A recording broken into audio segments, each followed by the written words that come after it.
Welcome back to the fireside, friend. Settle in. Let the cushions take your weight. Let your shoulders drop a little lower than they were a moment ago, and let the small flickering light of the hearth become the whole shape of the room. There is nothing else you need to tend to tonight. The dishes can wait. The phone can wait.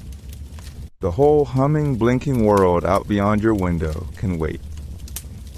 For the next little while, it is only you and the fire and a quiet old story I'd like to tell you, slowly, the way stories used to be told, one soft sentence at a time. Tonight, we are going to follow a single life from its very first breath to the building of one of the largest companies the world has ever known. We are going to walk gently through the long arc of Jeff Bezos and the founding of Amazon. There will be garages and rivers and a small brass bell. There will be a Texas ranch and a Princeton dorm room and a Chevy Blazer rolling west across the plains. But all of that is for later. All of that is many pages away. Tonight, we begin where every life begins. Small and warm and almost unnoticed by the wider world. So let us drift together back through the years, past this decade, and the one before it, and the one before that, past the smartphones, and the dial-up modems, and the typewriters, past the moon landing and the long blue summers of the 1960s. We are going back to the 12th of January in the year 1964, to a quiet evening in a wide-skied city called Albuquerque in the high desert of New Mexico. Picture it, if you would. Albuquerque in January is a place of soft contradictions. The days can be bright and golden, full of that particular southwestern light that seems to make every adobe wall glow from within. But once the sun slips behind the Sandia Mountains, the desert remembers that it is winter. The air turns cold and clean. Stars appear, one by one, in numbers you simply do not see in larger cities, great quiet drifts of them, scattered across a sky so wide it feels less like a ceiling and more like an ocean turned upside down.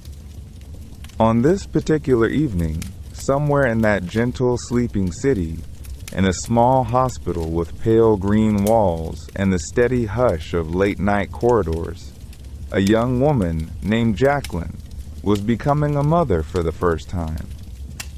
She was 17 years old. Just 17. Still a girl, by most measures, still in high school, still finding her own footing in the world, and yet here she was, brave and tired and luminous, holding a brand new person against her chest. The baby was small, as new babies are. He had dark hair and serious, watchful eyes, and a way of looking around that the nurses might have called alert if they were being polite, and curious if they were being honest.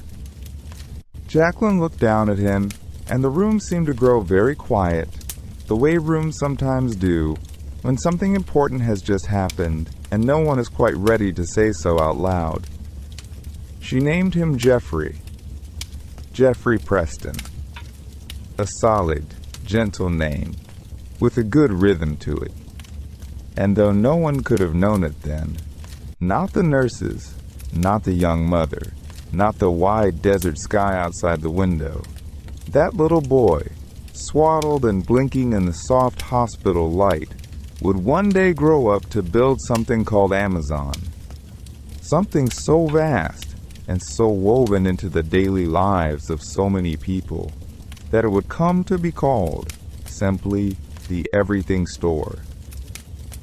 But all of that is far, far away. Decades away. Tonight, in our story, he is only a few hours old. He does not know his own name yet. He does not know the shape of his own hands.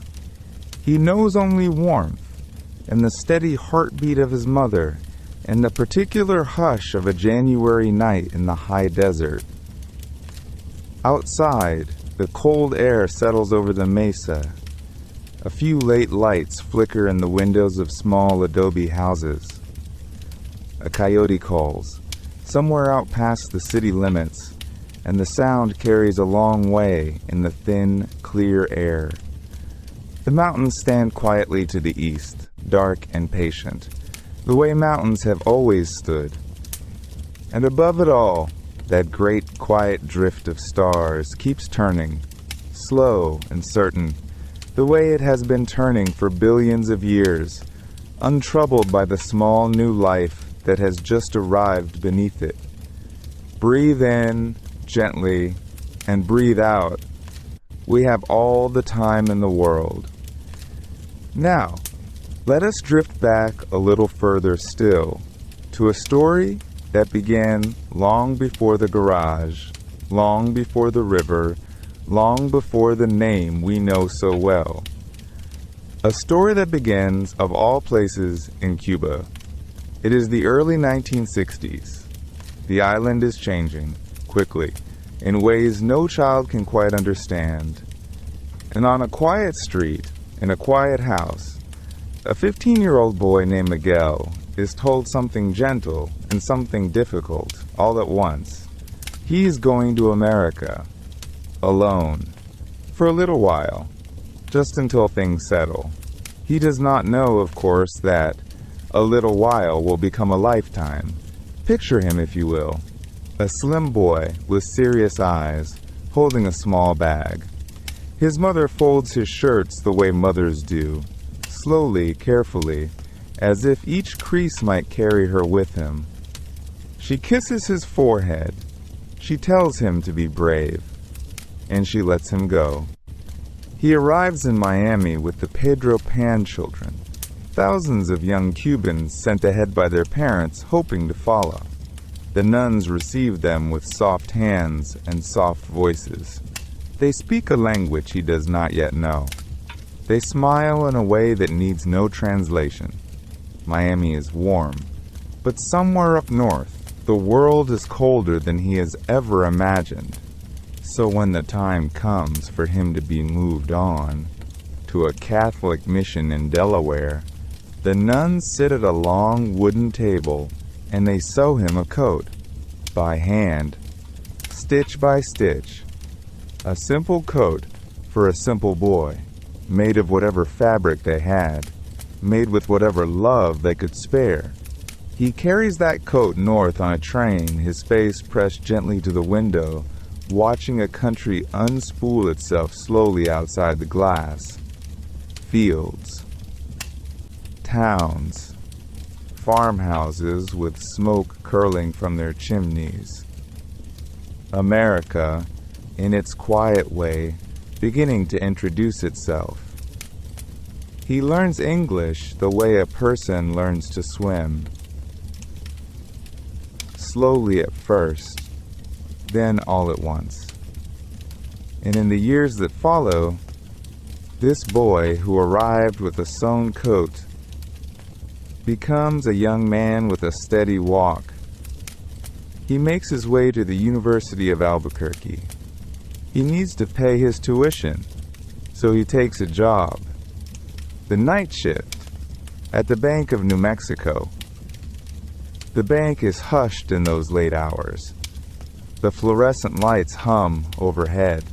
The clock ticks softly on the wall. He works among ledgers and adding machines, in a quiet rhythm of numbers and patience. And one night, he meets her. Her name is Jacqueline.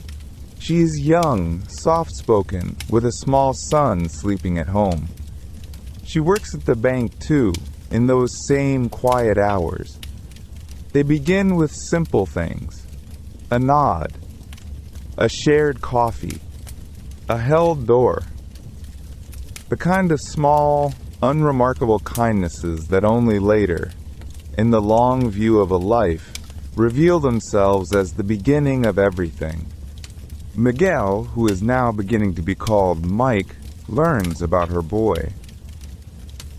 A bright-eyed toddler named Jeffrey, He learns about her courage, how she finished high school in night classes while raising him, refusing every quiet suggestion that her life was somehow smaller now. He learns the steady shape of her days. And she learns his. The coat, sewn by nuns. The train north. The quiet, careful way he had built a life from nothing but stitches and study. Two people, each carrying their own gentle weight. Each finding, in the other, a place to set it down for a while. They marry in April of 1968. And not long after, in a small ceremony of paperwork and signatures, Mike does something simple and something profound. He adopts the boy. The toddler with the bright eyes. The child of a teenage mother and a man already drifting away. And the boy, who had been Jorgensen by birth, becomes, by love, a Bezos. Jeffrey Bezos. A new name. A new beginning. A family built, as so many of the best families are, on second chances.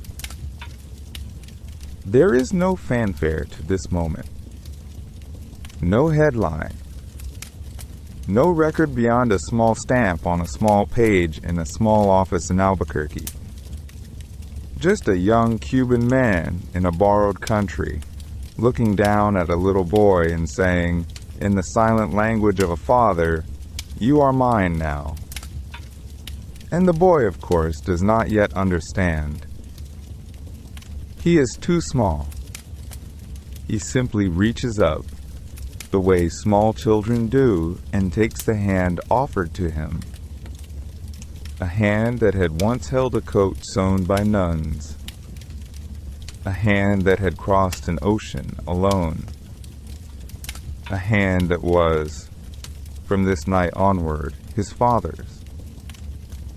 Rest now, in the warmth of that thought. The quiet miracle of a family chosen. The hush of a house at evening. The soft, steady gift of a name. And so the boy grew, year by quiet year, with that gift of a name carried gently in his small hands. The years turned in the soft way that years do when a child is loved. First steps, first words, first long looks out a window at a sky that seemed too large to hold. But every summer, when the desert heat began to shimmer over Albuquerque and the school bells fell silent, the boy was sent south. South across the long flat highways, south across the grasslands where the wind never quite stopped moving, south into Texas, into a stretch of country called Cotulla, a small town with a quiet name, deep in the South Texas ranchlands where his grandfather waited. His grandfather was a man called Pop Gise, a retired engineer with weathered hands and a slow, considering smile. A man who had once worked on rockets and missile systems for the federal government and who had laid all of that down to come home to the cattle and the brush country and the wide open silence of a working ranch. Pop Gise was the kind of grandfather whose presence quieted a room without ever asking it to. He moved without hurry. He spoke without waste. And every summer, when the boy stepped out of the long car ride and into the dry, sun-baked yard, Pop Gise would simply nod, as if he had known all along that the boy would come, and as if no greeting could possibly improve upon that knowledge. The ranch was 25,000 acres of low-rolling country, mesquite trees and live oaks, dust roads and stock tanks reflecting the slow turning of the sky. To a small boy from a New Mexico subdivision, It was the entire world. The mornings began before the heat, before the sun had cleared the line of brush at the eastern fence, and the boy would rise in the dark, pull on his boots, and follow Pop Gise out into a day that already smelled of coffee and warm leather and the dry sweetness of cut hay. There was always work to be done. There was always something patient and necessary waiting in the long grass. The boy learned to mend fences. He learned how a strand of barbed wire, tightened just so against a cedar post, could hold an entire pasture together for years. He learned to fix the windmills, those tall, creaking iron flowers that turned slow circles in the South Texas wind, drawing water up from deep beneath the earth. Pop Gise taught him to climb up to the gearbox, to grease the bearings, to listen for the small sounds inside a machine, and to know what each one meant. He taught him that a thing built well will speak to you if only you take the time to listen. And the boy, who was already a quiet child, learned to listen. He learned to brand cattle in the cool of the morning. He learned the smell of horses in the long shed and the soft animal patience of creatures larger than himself. He learned to drive an old tractor across pastures where the grass came up to the wheels. He learned to repair the things that broke because there was no one else nearby to call. There was only the work and the day and the slow turning of the windmill, and Pop Gise with his calm explanations and his unhurried hands showing him how. In the evenings, when the heat finally lifted and the long Texas dusk came down purple over the brush, they would sit together on the porch. There were stories then. Pop Gise had been a great many places in his quiet life, and he carried them all gently. He told the boy about the rockets, and about the engineers he had known, and about the importance of being kind, which, he said, was harder than being clever. He told him that you could always tell the depth of a person by the way they treated those who could do nothing for them. He let the silences in the conversation be as long as they needed to be. He never filled them just to fill them. And the boy listened, and the stars came out one by one over the Texas sky, and somewhere a windmill creaked softly in a wind that had crossed 1,000 miles of grass to reach them. The pace of those summers settled into him, that steady, patient pace, the rhythm of a person who knows that some things take all the time they take, and that hurrying them only breaks them. It was a kind of education that no schoolroom could have given. It was the slow shaping of a quiet, patient mind, by candle and by porch light, under the great soft hush of the Texas night. And then, gently, almost without our noticing, the years began to turn. The boy who had measured his summers in fence posts and sunsets grew taller, grew quieter, grew into the long shape of a young man. The windmills kept turning out there in Cotulla. The cattle kept ambling through the mesquite, but Jeff Bezos was no longer always there to watch them. School had its claims now. Notebooks and equations and the soft clack of early computer keys had begun to fill his evenings. And by the spring of 1986, he was walking under a very different sky. Picture, if you would, the grounds of Princeton in that gentle eastern light. Old stone, old ivy, the long pale corridors of buildings that have stood for centuries and look as though they intend to stand for centuries more. Walkways worn smooth by generations of soft, scholarly footsteps. Lamps glowing yellow at dusk along brick paths. The hush of a campus at evening, when the last of the day's classes have ended and the libraries begin to fill with the quiet rustle of pages. It was here that Jeff Bezos earned his degree in electrical engineering and computer science Two fields that, in those years, were just beginning to lean toward each other and clasp hands. Computers in 1986 were still a little awkward, still humming in beige boxes on cluttered desks, still mostly the province of dreamers and tinkerers. But you could feel in the labs and lecture halls of that quiet campus that something was stirring. Some great gentle wave was beginning to gather, far out at sea, and a few young people were starting to feel its first soft pull. He was a good student. A very good student. But more than that, he was a curious one. The kind who wanted to understand how the smallest pieces fit together, the way a boy on a Texas ranch had once wanted to understand the ratchet of a windmill. The same patient mind, the same careful hands. Only now the gears were made of code, and the wind was the hum of a processor warming through the night. When he graduated, he did what bright young engineers often did in those years. He went to New York.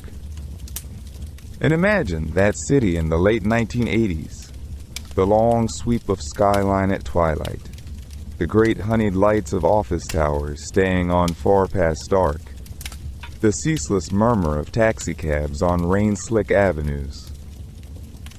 A young man arriving with a suitcase and a head full of equations. Apartments small as keepsake boxes. Coffee cups warm in cold morning hands. The thrum of the subway underfoot, carrying him along beneath the streets like a secret current. His first stop was Banker's Trust, an old name in an old building, where the work was steady and serious and quietly respected. He helped them with their networks, with the careful weaving of their computers, learning the rhythms of finance from the inside, the way one learns a language by living among its speakers. He was good at it. He rose. He earned the gentle nods of older men in good suits. And still, somewhere underneath, that curious mind kept ticking, kept wondering what else might be possible, kept listening for a sound it had not yet heard. And then, in 1990, he found his way to a peculiar new firm called D. E. Shaw. This was not quite a bank, and not quite a software company, and not quite anything that had a tidy name in those days. It had been founded by a former computer science professor, and it filled its quiet offices with mathematicians and physicists and engineers, all bent over their screens, all looking for patterns in the great wide ocean of the markets. At D. E. Shaw, the computers were not just tools. They were, in a sense, the colleagues. They were beginning to whisper, softly, steadily, about the future. For Jeff Bezos, that office must have felt a little like coming home. The same hush of careful thought, the same patience that he had learned long ago, on the porch in Kotala, listening to the cicadas and the slow turning of the windmill blades. Only now the patience was bent toward something new, toward a strange and shimmering possibility that almost no one yet had a name for. He worked late into the evenings and rose into senior posts, and bought himself a good coat for the New York winters. He met a young woman there, a thoughtful novelist named Mackenzie, and in the soft, warm light of those Manhattan years, they fell in love and married. Life, by every measure the world could offer, was going beautifully well. But far out at sea, the great wave was still gathering, and he could feel it, just beginning to lift him off his feet. The wave that was lifting him had a name, though no one yet quite knew what to call it. In offices and university labs, in quiet rooms across the country, a new word was beginning to be whispered. The Internet. It came into the air like a faint scent of rain on a far horizon. Not yet a storm, only a possibility, only a softening of the light. One afternoon in the spring of 1994, a colleague at D.E. Shaw mentioned, almost in passing, that web usage was growing at a rate of 2,300% a year. Jeff turned the number over in his mind the way a child turns a smooth stone in his pocket. 2,300%. Nothing in nature grows like that. Nothing he had ever seen on a trading desk grew like that. It was the kind of figure that arrives quietly and then refuses to leave the room. He began making lists the way he had always made lists, in neat columns on yellow pads. 20 things one might sell over this strange new web. Music, software, office supplies, books. He weighed each one slowly, the way his grandfather had weighed feed at the ranch, by hand, by feel. And books kept rising to the top of the page. There were more titles in print than any single store on earth could ever shelve. A catalog without walls. A library that could hold every library. It was a beautiful idea. It was also, by every reasonable measure, a deeply unreasonable one. He had a good job. He had a corner office overlooking a green stretch of midtown Manhattan.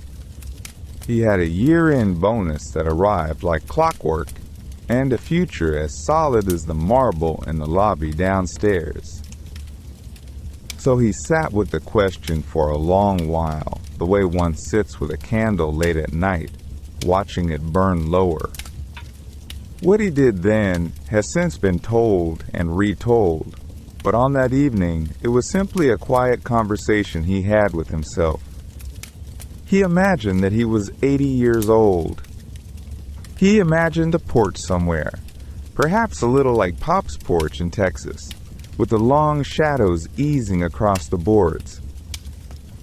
He imagined himself in a rocking chair, looking back over the whole shape of his life. And he asked the older man a single question. Would you regret leaving this comfortable job to chase a strange idea about books and the internet, even if it failed? The older man on the porch shook his head. No. Failure he could live with. Failure was only a story he had not yet written all the way through. Then he asked the harder question. Would you regret never having tried at all? And the older man on the porch, looking out over the soft Texas evening of his memory, said yes. That he would regret. That he could not live with. Jeff called it the regret minimization framework, which is a long phrase for something very simple. It is the small voice that says, in the end, do not be afraid of the thing that fails. Be afraid of the thing you never gave yourself a chance to begin. He told Mackenzie that night, gently, the way you tell someone news that has already been settled in the heart.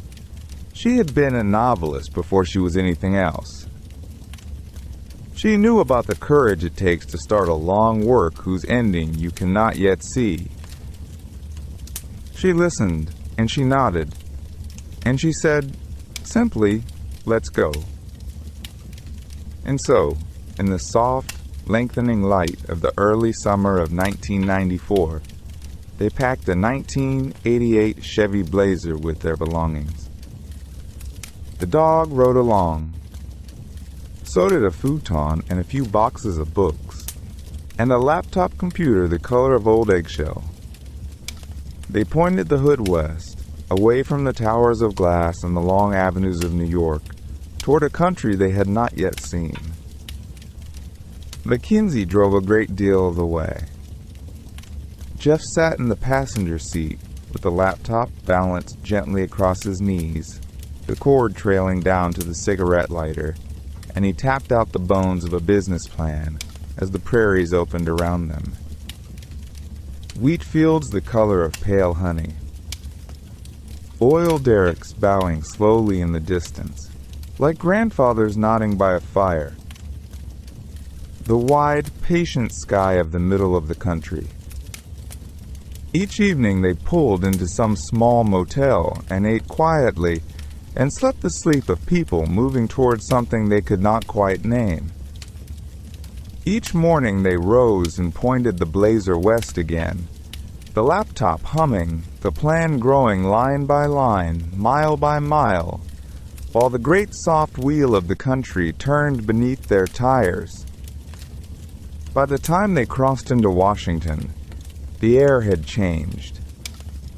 The dry warmth of the high desert gave way to a softer climate, a coolness that smelled faintly of cedar and rain, of evergreen needles damp on the forest floor. The blazer climbed gently through the Cascades, past slopes shaggy with fir, past lakes the color of brushed pewter, and somewhere along that descending road into the Puget Sound Basin, the long ribbon of their journey finally began to gather itself into a place. Bellevue, a quiet suburb on the eastern shore of Lake Washington, where the streets were lined with maples, and the houses sat back from the road like patient old neighbors. They rented a modest house on Northeast 28th Street. Nothing grand, nothing ceremonial. A two-bedroom home with a small yard, and attached to it, the only room that truly mattered to them now, a garage. A plain rectangle of concrete and pine, built to hold a single car, lit by a yellow bulb on a chain. This is where the company would begin. Not in a tower of glass, not in a marble lobby, but here, in this small, unheated room where the rain tapped softly on the roof and the cold of the Seattle winter seeped in through the thin walls. So they brought in a pot-bellied stove, a small black cast-iron thing, squat and friendly, with a little glass window in its door. They placed it near the corner, ran a short stovepipe up through the ceiling, and on the cold mornings they would feed it scraps of wood and stand close while it ticked itself awake. The stove threw out a circle of warmth perhaps 8 feet across, and within that circle the work would happen. Beyond it, your fingers grew slow. But inside it, the air glowed amber, and you could hear the wood breathing as it burned. For discs, Jeff did something that would later become a small legend of the company. He drove down to the local Home Depot and bought several plain wooden doors, the simple kind, hollow cord, the color of pale honey. He laid them flat across 4x4 posts, cut to the right height, fastened with angle brackets and a few stout screws. The doors became desks, wide, generous, slightly rough to the touch. They cost almost nothing, which was the point, and they spoke a quiet philosophy that would live in the company for decades. That money should go into things customers cared about, and not into the furniture of the people who served them. In those first weeks, the venture had a name that nobody quite loved. Cadabra. From abracadabra, the old magician's word, the syllables a kind of incantation, suggesting that something would appear out of nothing. Jeff liked the magic of it. But when he said it on the phone to a lawyer in Seattle, the lawyer heard cadaver, and after a slight pause asked if he was sure about that. And Jeff laughed, a small laugh in the cold garage, and understood that a name spoken aloud must travel cleanly through the wires of the world. So he began again. He sat at one of the door desks with a dictionary open beside him, an enormous old hardback with thin paper pages, and he turned through it slowly, looking for a word with the right weight. He wanted something that began with the letter A, because in those early days of the alphabetical web, an A was a place near the front of every list. He wanted a word that suggested vastness, generosity, endlessness. And one evening he came upon it. Amazon. The river. The longest river in the world by some measures, the largest by volume by every measure, draining a basin so enormous that it shaped the weather of an entire continent. 10 times the size of any other river. A river so wide in places that you could not see one bank from the other. A river that carried the rainfall of half a hemisphere quietly toward the sea. He said the word aloud in the warm circle of the stove, and it stayed in the air. Amazon. A small word holding an enormous map. A 4-syllable river that began with a vowel like an open hand. He spoke it again, and Mackenzie, working at the next door desk, looked up and smiled, and the matter was settled with the gentle finality of two people who had already agreed on a great many things.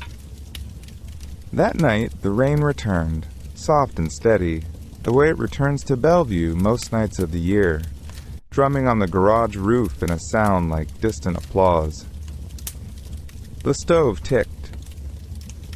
The pine walls held the warmth. And somewhere, in a folder on the laptop, a name was quietly changed, one word for another. The magician's syllables setting down their cape and walking off stage, while the great river flowed in to take its place. And then a season passed, the way seasons do in a garage in Bellevue, quietly, with the rain coming and going against the small high windows, and the pot-bellied stove keeping its slow, patient counsel. Spring softened. Summer arrived almost without anyone noticing, the way summer sometimes does when you are very busy and very happy at the same time. The door desks held their typewriters and their coffee cups. The extension cords made their familiar curves across the floor. And on a quiet afternoon in mid-July, the first sale came. It was the 16th day of July in the year 1995. A Sunday, by all accounts, though inside that little garage, the days had a way of folding gently into one another. A man named John Wainwright, somewhere out there in the wide, soft world, had clicked a button on a screen, the way one might tap a bell at a small country inn. And what he had asked for was a book. Not just any book. A book with a long and curious title, fluid concepts and creative analogies, by a thoughtful man named Douglas Hofstadter. A book about how the mind makes meaning, how patterns rhyme with patterns, how thought rises out of thought the way smoke rises out of a chimney on a cold and starlit night. It was, in its way, a perfect first book. A book about ideas, ordered through a system of ideas by a reader who simply wanted to read. There was nothing flashy about it, nothing loud. It was the sort of book a person might carry to a window seat with a mug of something warm and turn the pages slowly and underline a sentence here and there with a soft pencil. And so the very first thing the great river ever carried was a small wooden boat made of paper and patience. Someone in the garage saw the order come in. Someone read the name aloud. The syllables landed gently in the room, the way a name does when it is the first of many. And then, by some sweet impulse that had been agreed upon earlier, half a joke, half a small ceremony, a little bell was rung. Just a small brass bell, the kind a shopkeeper might keep on a counter, the kind that lives by a door. A single round note, no bigger than a thimble of sound. It hung in the air for a moment, and then it was gone, absorbed into the pine and the warmth and the soft hum of the computers. And everyone smiled, because a book had been sold. Because a stranger in some other town, in some other quiet room, had reached out across the wires and asked for something, and had been answered. Shel Kafan was there, the careful and gentle engineer who had built so much of the bones of the thing. And there were a handful of others, friends, hires, kind faces in flannel and cotton, who had cast in their lot with this little garage on a quiet street. And once that first bell had been rung, well, the bell wanted to ring again. And again. Slowly at first. A few orders the next day. A few more the day after. A small chorus beginning. And so the work began in earnest, in that soft, sleepless way that startups sometimes have. The orders were printed out on small slips of paper, and someone would carry the slips to the shelves, and someone would walk along the shelves with a finger drifting under the spines, looking for the title that had been asked for. Hofstadter. Hawking. Monst the shelves were just plain shelves, picked up cheap, leaning a little. The books were ordered from distributors and stacked carefully.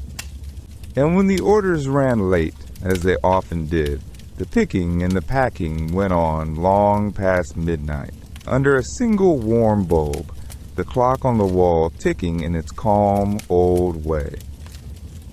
There were peanut butter sandwiches at strange hours. There were rolls of brown packing paper that unspooled with a soft shock. There was the smell of cardboard and tape, and the cool draft from the garage door cracked open for a little air. And every so often, somewhere across the room, attracting another small bell, another small book finding its way home. It was, in every way, the opposite of a thunderclap. It was a brook. It was the quiet sound of a river beginning to find its bed, choosing one stone at a time, gathering, with no need to hurry. The hands moved. The shelves emptied gently. The boxes left, one after another, into the rainy Bellevue night. And the little brass bell, on its small wooden shelf, waited patiently for the next soft note it had been born to ring. And ring it did, again and again, through the seasons that followed.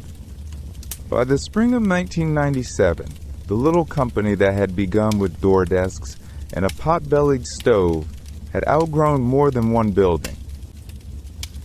There were warehouses now, and proper offices, and a logo with a curve like a smile beneath the name. The bell still rang, somewhere in the background of it all, though by then it rang so often that the sound had begun to blur into a soft, continuous music, the hum of a tide coming in. In May of that year, on a quiet Thursday morning, Amazon went public. Imagine it, if you like, the way it might have felt to be there. A trading floor far away in New York, lit by the pale glow of monitors. A ticker symbol AMZN appearing on screens that had never carried it before. An opening price of $18 a share. Out west, in Seattle, the rain was doing what Seattle rain does, falling lightly, steadily, blessing the rooftops. And inside the offices, people who had picked books off shelves at midnight just a little while ago were watching numbers move on a distant exchange, and trying, gently, to understand that the world had shifted. Jeff was there, of course, with that laugh of his, a little louder than usual that day. Mackenzie was nearby. Shelkathon, who had built the first version of nearly everything, stood among the small crowd of early believers. There were no fireworks. There was, by some accounts, a little champagne in paper cups. Then everyone went back to work because the orders were still coming in, and books still had to be packed, and the bell was still ringing. That was the thing about them in those years. Even as the share price rose, even as headlines began to find their way onto the morning papers, the work itself stayed humble. Cardboard. Tape. The soft scrape of a box across a concrete floor. Someone reading a customer's question at 2 in the morning and writing back as if to a friend. Outside the windows, the firs swayed in the long Pacific weather. Inside, people kept their heads down and shipped one more package and one more after that. And so the company grew, the way a forest grows. Slowly at first, and then all at once. By 1999, the world had begun to take a kind of giddy notice. There were investors who thought the internet was a meadow without end, and others who thought it was a mirage. There were magazine covers and television cameras and a new word, .com, that suddenly seemed to be everywhere. That December, Time magazine named Jeff its Person of the Year. The cover photograph showed him grinning, peering out from inside a cardboard box stuffed with packing peanuts, as if to say, yes, this is still what we do. We pack the books. We send them on. The grin was the same grin from the garage, only now the whole country could see it. Then, in the spring of 2000, the long winter came. The .com storm rolled in the way storms sometimes do over Puget Sound, first as a chill in the air, then as wind, then as rain, that did not let up for a very long time. Companies that had been bright and brief flickered out one after another. Stock prices tumbled. Newspapers wrote of bubbles bursting, of fortunes melting away. And Amazon's share price fell too, far, and for a long time. And there were many voices, kind ones and sharp ones, that wondered aloud whether the everything store had been only a dream after all. But here, beloved listener, is where the early years quietly paid them back. Those long Bellevue nights, those door desks, that high pain threshold Jeff had spoken of with such gentle conviction. The team had been built from the very first morning to endure. They knew how to do without. They knew how to keep their attention on the customer at the other end of the line, and on the next book, and on the next box.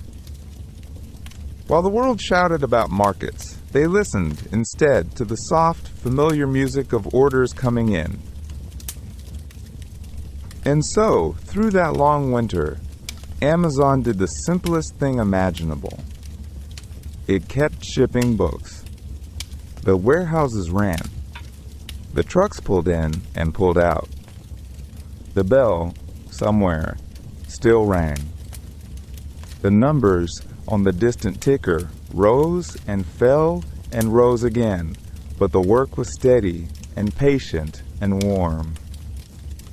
And when at last the storm thinned and the sky over Seattle softened into one of those silver evenings the city does so well, the little company that had begun in a garage was still standing, older now, quieter, wiser, and ready in its calm, unhurried way for whatever came next.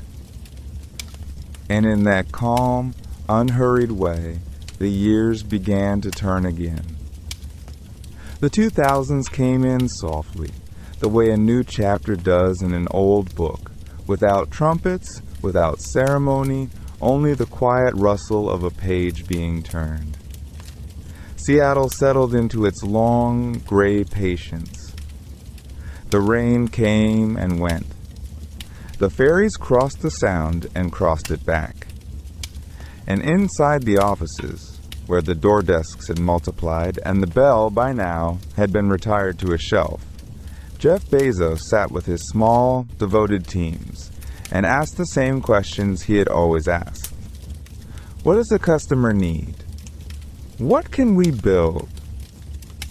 In 2002, in a meeting room that smelled faintly of coffee and printer paper, an idea began to take shape that almost no one outside the company would understand for years. The engineers had noticed something curious. Every time they wanted to build a new feature, they had to rebuild the same plumbing underneath. The storage, the computing power, the quiet machinery that no customer ever saw. The notion drifted across the room like steam from a warm cup. They called it Amazon Web Services. And though it would not become famous for a long while yet, it began that day, in the most ordinary of conversations, to grow. Then came the winter of 2005, and with it a small, gentle promise. For a flat fee, modest, almost neighborly, a customer could have anything they ordered delivered in 2 short days. They named it Prime, and it spread the way good news spreads in a small town, by word of mouth, by quiet delight. Brown boxes began to appear on doorsteps with the soft regularity of the morning paper. A book on a Tuesday. A pair of slippers on a Thursday. A child's birthday gift, arriving just in time. The world, without quite noticing, was being stitched a little closer together, one cardboard package at a time. And then in 2007, on a stage hushed with curiosity, Jeff held up a slim gray tablet about the size of a paperback. He called it the Kindle. It could hold 1,000 books in something lighter than a single hardcover. He spoke of it the way a man might speak of a small, faithful companion, something to slip into a coat pocket, to read by the lamp at bedtime, to carry across an ocean without ever weighing more. The screen glowed with that soft, paper-pale light that did not tire the eyes. And readers, the great quiet tribe of readers everywhere, smiled and reached for it and read on.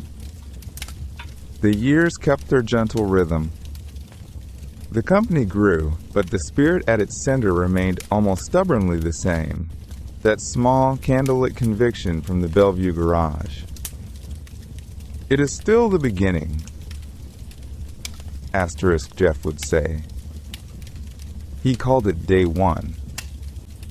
He spoke of it in letters to shareholders, in talks to new employees, in handwritten notes that found their way around the company, like little folded charms. Day One was not a slogan, but a posture, a way of standing, leaning forward, ears open, curious, unfinished. The opposite, he would say with a quiet smile, was Day Two.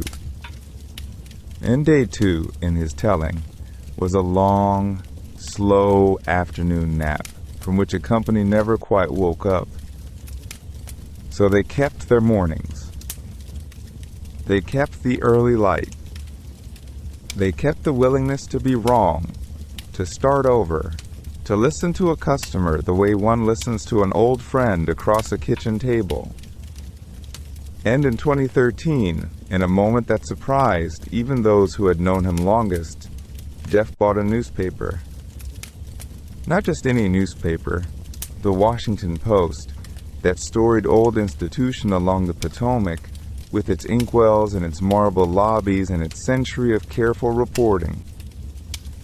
He bought it not as a trophy, but as a kind of tending, the way one might inherit an aging orchard and decide, quietly, to keep the trees alive. He brought to it the same day one curiosity, the same patient hand, the same belief that good things, given care, can begin again. And outside in Seattle, the rain fell on the cedar trees, and the lights of the offices glowed warm against the long blue dusk, and the little company that had once been a garage and a bell and a single book about the curious dance of thought kept on, gently, into its long and unfinished morning. And so we come at last to the spheres. If you have ever walked past them on a quiet Seattle evening, you know the feeling. 3 great glass domes rising along Lenora Street, set among the firs and the soft city lights, glowing from within, like enormous lanterns left out on the lawn of the world. Inside them grow more than 40,000 plants, gathered from cloud forests and river valleys on 5 continents. Ferns the size of small rooms, mosses cushioning the stones, a fig tree called Ruby standing patient at the center, its leaves spread wide as if listening. By night, the spheres breathe. Mist drifts among the leaves. Water moves softly somewhere unseen. The glass holds the warm yellow of the lamps and turns it into something gentler, a kind of honeyed dusk. Visitors sometimes stand for a long time without speaking, the way people stand at the edge of a tide pool, or under the high beams of an old barn, simply taking in the sighs and the silence. It is a strange and tender thing, when you stop to think of it, that a company that began with a folding door bolted to 4x4s in a garage with a pot-bellied stove would one day plant a forest under glass in the middle of a city and invite passers-by to step inside and listen to the leaves. But perhaps it is not so strange after all. Perhaps it is only what happens when you keep at a thing long enough and gently enough, with curiosity instead of haste. The campus beyond the spheres hums softly into the night. Office windows, here and there, still warm with the glow of someone working late or only forgetting to turn out the light. A delivery van slides past, the familiar smile of an arrow on its side, on its way to a doorstep across town. Somewhere a janitor wheels a quiet cart down a hallway. Somewhere a security guard nods to a stranger and wishes them a good evening. The city, in its kind way, goes on. And if you let your mind wander back just a little, you can see the whole long line of it from here. A hospital in Albuquerque in the spring of 1964, and a teenage mother named Jacqueline holding her newborn son. A young man from Cuba, Mike, stepping into that small family with steady, generous hands. A ranch in Cotulla, Texas, in the long blue heat of summer, where a boy stood beside his grandfather, Pop Gise, and learned how to mend a windmill, brand a calf, fix a thing that needed fixing. A boy who looked up at desert stars and thought them not far away, but only patient. A college library at Princeton, late at night, the smell of old paper. A trading floor in New York, all noise and numbers. E. Shaw, where a young man with a quick laugh sat with a question he could not put down. A 1988 Chevy Blazer crossing the country, a wife named Mackenzie at the wheel, a laptop open on her knees, a business plan being written between truck stops and prairie towns. A garage in Bellevue, a pot-bellied stove, A door turned on its side and made into a desk. A small bell hung above a doorway that rang once on the 16th of July in 1995 when a man named John Wainwright, far away, ordered a book about the curious dance of thought. A handful of people picking books off shelves at midnight. An IPO at $18. A magazine cover. A long winter when the markets fell, and the small company held on with its high pain threshold and its stubborn, patient hope. An idea in 2002 about renting out the quiet home of computers no one else could see. A membership in 2005 that simply said, "We will bring it sooner." A small reading device in 2007 that held 1,000 books in the palm. A storied newspaper kept alive in 2013 the way one keeps an old orchard alive. A philosophy written down again and again in shareholder letters that it is always, still, day one. The fire in front of you has burned low now.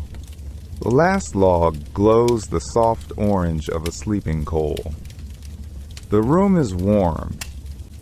Outside, somewhere far away, the rain is falling on cedar trees, and the spheres are glowing in the Seattle dusk, and a small bell from a garage is hanging quietly in a museum no longer needed to ring. And here, beside the hearth, you may let it all go. Let your shoulders soften. Let your breath slow. Let the long story settle, like snow settling on a roof, like a candle settling into its own quiet flame. The garage is still there, in its way. The river keeps moving. And you, dear listener, are exactly where you need to be, warm and held and gently, gently drifting off to sleep. Good night.